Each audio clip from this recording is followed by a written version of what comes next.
시청자 여러분 안녕하십니까? 한 주간의 한인사회 주요 뉴스를 정리해드리는 KBN 뉴스 주간 브리핑입니다.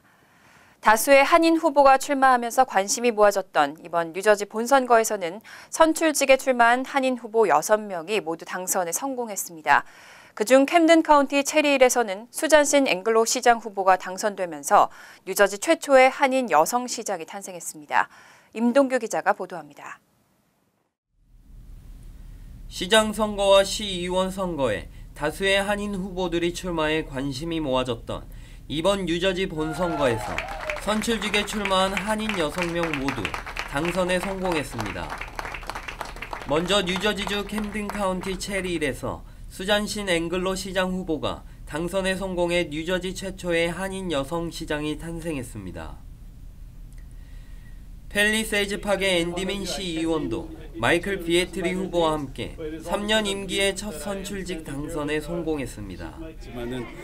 큰 거는 아니더라도 작고 소소하지만 그래도 일상에서 꼭 필요한 거, 그리고 또 여러분들이 펠팍에 사시면서 더욱더 편리함을 느낄 수 있고 또 자부심을 느낄 수 있게 열심히 하겠습니다. 감사합니다. 포트리의 피터서 시의원도 무사히 당선을 확정지었고 테너플라이의 데니얼 박 시의원도 상대 후보가 없어 3선 시의원직 당선에 성공했습니다. 그 외에 오라델의 미리안 유 의원, 올드테판의 진 유 의원이 시의원 당선에 성공했습니다. 한편 뉴저지 팰리세이즈 파크에서 선출직 선거와 함께 치러진 6,113만 달러의 공립교 중개추관 예산 승인 여부를 묻는 주민 찬반 투표는 찬성 311표와 반대 819표로 최종 부결이 확정됐습니다. KBN 뉴스 임동규입니다. 5일 뉴욕주 본선거에서 실시된 주민투표에서 순위 선택 투표제가 선거 방식으로 채택됐습니다. 주민들의 선호순에 따라 후보가 당선되는 이 선거 방식은 2021년부터 도입됩니다. 뉴욕시 공직선거와 함께 치러진 주민투표에서 뉴욕시 유권자 47만 3,948명이 순위 선택 투표제 RCB 선거 방식 도입에 찬성한다고 답했습니다. RCB 선거 방식은 유권자가 투표 용지에 선호하는 후보를 순위대로 기입하고 과반 지지율을 얻은 후보가 없을 경우 가장 낮은 지지율을 받은 후보를 탈락시키는 방식으로 과반 지지율을 획득하는 후보자가 나올 때까지 득표율이 낮은 후보를 순서대로 탈락시키는 방식으로 진행됩니다. 이 제도 옹호자들은 RCB 선거 방식이 결선 투표를 치르는 비용을 절감시키며 선출자가 2차, 3차 지명자여도 유권자들의 지지를 얻은 후보이기 때문에 유권자들의 만족도를 높일 수 있다고 주장하고 있습니다. RCB 선거 방식은 2021년부터 도입되며 예비, 보궐선거와 시장, 감사원장, 공익옹호관, 보로장, 시의회 의원 선출에만 적용됩니다. 현재 RCB 제도를 도입한 지역은 샌프란시스코, 미네소타주, 세인트폴, 메인주 등 전국적으로 18곳입니다. 그 외 주민투표 안건으로 올라온 뉴욕시 경찰 공권력 남용조사위원회 확대 구성안, 공직자 윤리와 관리 규정 변경안, 뉴욕시 비상지출예비기금 제정 등도 통과됐습니다. 한국 정부가 국적법으로 인해 한국 출입국에 불편을 겪는 미주 한인 남성 2세들을 구제하기 위해서 대책 마련에 나서고 있습니다. 주미대사관은 공관 이메일을 통해서 선천적 복수국적 피해 사례를 상시적으로 접수받고 있습니다. 지난해의 경우 외교부가 각 재외공관을 통해 정해진 기간 내 선천적 복수국적 피해 사례를 조사했지만 대사관은 보다 많은 피해자들의 실제 사례를 접수받기 위해 상시적으로 피해 신고를 받는다고 밝혔습니다. 현행 국적법은 일정 기간 내 하나의 국적을 선택하는 국적 선택 의무를 부여하고 있습니다. 그러나 미국에서 출생한 한인 남성들 가운데 선천적 복수국적 신분을 가진 경우 만 18세가 되는 해에 3월 31일까지 국적 이탈 신고를 하지 않으면 현역 병역 의무 대상자로 분류돼 병역 의무가 해소되는 만 36세까지 국적 이탈을 할 수 없어 연방 공직 진출을 가로막는 장애가 되고 있습니다.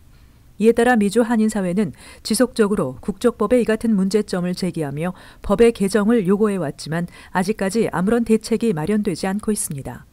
현재 한국 국회에는 17년 이상 해외에 거주한 선천적 복수 국적자들의 한국 국적을 자동 소멸시키는 이른바 국적 유보제와 국적 이탈 기한을 놓친 선천적 복수 국적 자녀들 가운데 불가피한 사유가 있는 경우 개별적으로 사안을 심사해 한국 국적 포기를 승인하는 내용을 골자로 한 국적법 일부 개정 법률안 등이 국회에 계류 중에 있습니다. 11월 영주권 문호는 현재 취업이민 1순위를 제외하고 모두 오픈 상태를 유지하고 있습니다. 그런데 취업이민 3순위 영주권 문호는 내년 초에 닫힐 것이라는 전망이 제기되면서 대기자들의 우려가 커지고 있습니다. 최근 찰스 오펜하임 국무부 비자통제국장이 공개한 영주권 전망에 따르면 내년 초 취업이민 3순위 문호가 동결될 수 있다고 이민 전문 변호사 그룹 캐피탈 이미그레이션이 전했습니다. 오펜하임 비자통제국장에 따르면 취업이민 3순위 신청이 최근 수천 건이나 급격히 늘어나 현재 오픈돼 있는 상태가 내년 1월쯤에는 닫힐 수 있다는 것입니다. 따라서 취업 3순위 신청자들은 이에 미리 대비해야 할 것으로 보입니다. 반면 가장 최근 자료인 11월 중 영주권 문호에서 취업 이민 중 유일하게 우선 일자가 적용돼 있는 1순위는 이번 2019-2020 회계년도 내에 적체가 완전히 해결될 것으로 전망됐습니다. 오펜하임 국장은 최근 1순위 수요가 과거에 비해 줄어들어 올 회계년도 안으로 적체가 해소될 것으로 전했습니다. 또 한국을 포함한 일반 국가들의 수요가 낮아지면서 자연스럽게 중국과 인도 신청자들의 승인도 늘어날 것이라고 전망했습니다. 취업이민 2순위의 경우 현재 오픈 상태이며 별다른 변동사항이 없을 것이라고 전망했습니다. 불체 청소년 추방유예 프로그램 폐지에 대한 연방 대법원의 위헌 심리가 오늘 10일 열리는데요. 이 다카 프로그램의 갱신율이 크게 감소했습니다. 갱신 대상자 4명 중 3명은 갱신을 포기하고 있는 것으로 나타났습니다.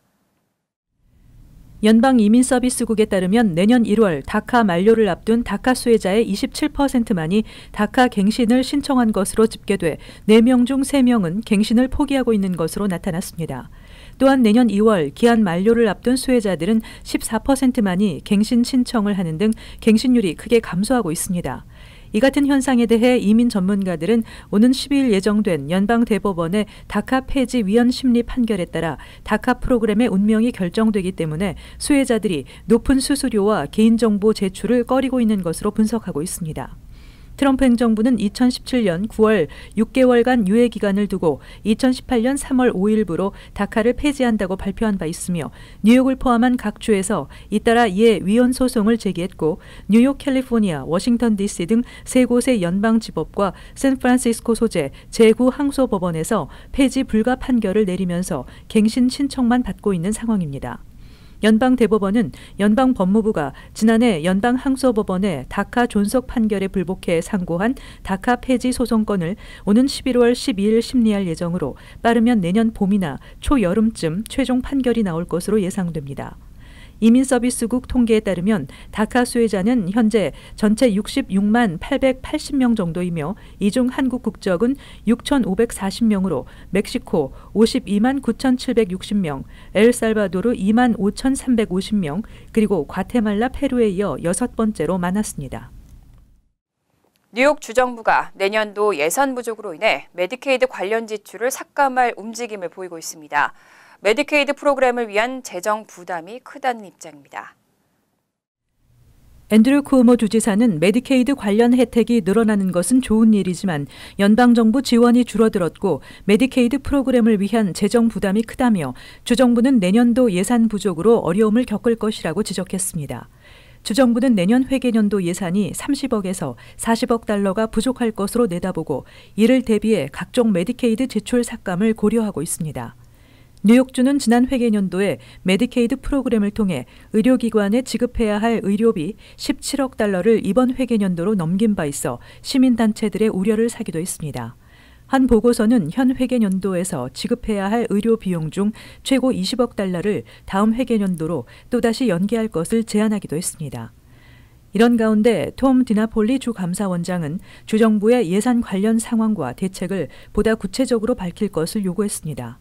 쿠오모 주지사는 내년 1월 새 회계년도 행정예산안에서 메디케이드 혜택을 유지하면서도 부담을 줄이려고 지출에 제한을 두는 식으로 예산을 조정하고 있는 것으로 알려졌습니다.